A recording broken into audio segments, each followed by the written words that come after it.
One evening, after a long day of teaching and healing, Jesus told his disciples, "Let us cross over to the other side of the sea."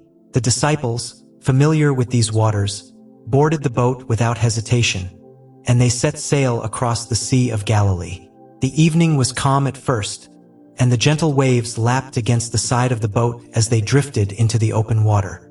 As the night deepened, a sudden and violent storm descended upon the sea. The skies darkened, and the winds howled fiercely, whipping the waves into a frenzy. The small boat rocked violently, water crashing over its sides, threatening to capsize it. The disciples, though experienced fishermen, were gripped with fear, battling the storm with all their strength. Yet no matter how hard they worked, it seemed as if the storm would overtake them. In the midst of this chaos, Jesus lay asleep at the stern of the boat, his head resting on a cushion.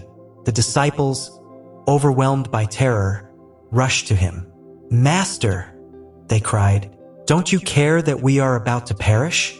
Jesus awoke calmly, rising from his place. Without a word to his disciples, he walked to the bow of the boat and gazed out over the furious storm. The winds roared, and the sea churned beneath him, but Jesus stood firm. He raised his hand and spoke with a quiet, yet commanding voice, "Peace, be still." Instantly, the wind stopped. The waves, which had moments before threatened to engulf the boat, calmed. The sea became as smooth as glass. The disciples stood in stunned silence, the fear in their hearts replaced by awe. Jesus turned to his disciples, his eyes filled with both love and disappointment. "Why are you so afraid?" he asked them. "Do you still have no faith?" The disciples looked at one another, amazed. "Who is this?" they whispered among themselves, "that even the wind and the sea obey him?" Though the storm around them had ceased, the disciples began to realize that the true storm had been within them all along. A storm of doubt and fear.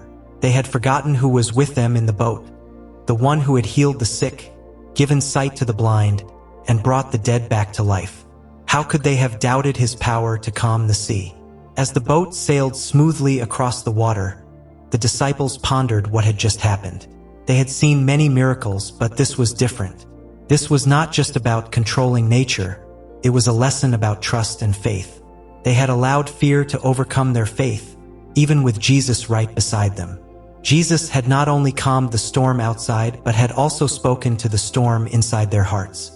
He had shown them that even in their darkest moments of doubt and fear, he was there, and his strength was greater than any force that could come against them. From that day forward, the disciples understood that to walk with Jesus was not just to witness his power, but to place complete trust in him. They learned that in the midst of life's greatest storms, their faith in Christ would be their anchor.